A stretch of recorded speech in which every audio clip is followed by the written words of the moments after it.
Та бүхний өдрийн амгалан айлтгая. Хан уулдуудын насан туршийн суралцахуйн төвийн Монгол Оршихуй үндэсний бичгийн сурал хичээлд таныг урьж байна.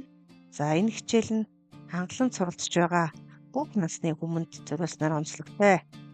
За хичээлийн сэдэв хүний овог нэрийг хэрхэн бичих вэ? За хүний овог нэрийг бичихтэй овгийг бол заавал үеэр бичдэг. За Батболдын саран гэвэл ба саран, уржийн туяа гэвэл доод туяа гэдэг. Харин алтан гэрлийн саран, энх хоёрын булмаа гэд тухайн овог өөрөө эцэг үсгээр хэлжээвэл зөвхөн А буюу Э үсгээр бичнэ. За бүгдээрээ жишээ өгч үзье. За банзрагчийн саран туяа гэдэг чинь. За тэгэхээр банзрагч гэдэг маань биегүүлэгчээр эхэлж байгаа учраас ба гэж бичнэ.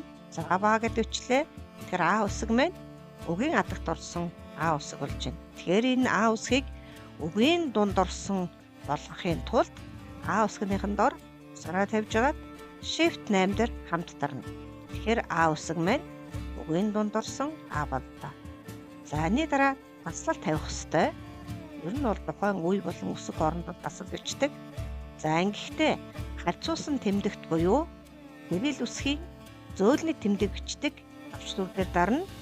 За ингээд зайгаа аваад саран туяа гэдэг үг бичлээ. С А Р А Н Т У Я за Г за орхиц А. За Г үсгийнхээ хоёр цэгийг нэгэн тооны өмнөх долгоотой зураас төвчнүүд дээр дарна. За Г үсгээ ирцэг. За алтан гэрлийн болд өргөд очие. За тухайн үг маань бичгээр гэлж учраас ганцхан А гэж бичнэ.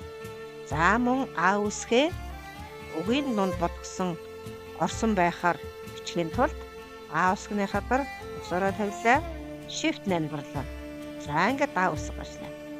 За цэгээ болохоор мөн харьцуулсан тэмдэгт буюу кирилл үсгийн зөөлний тэмдэг бичдэг төвчнүүд дээр дарна.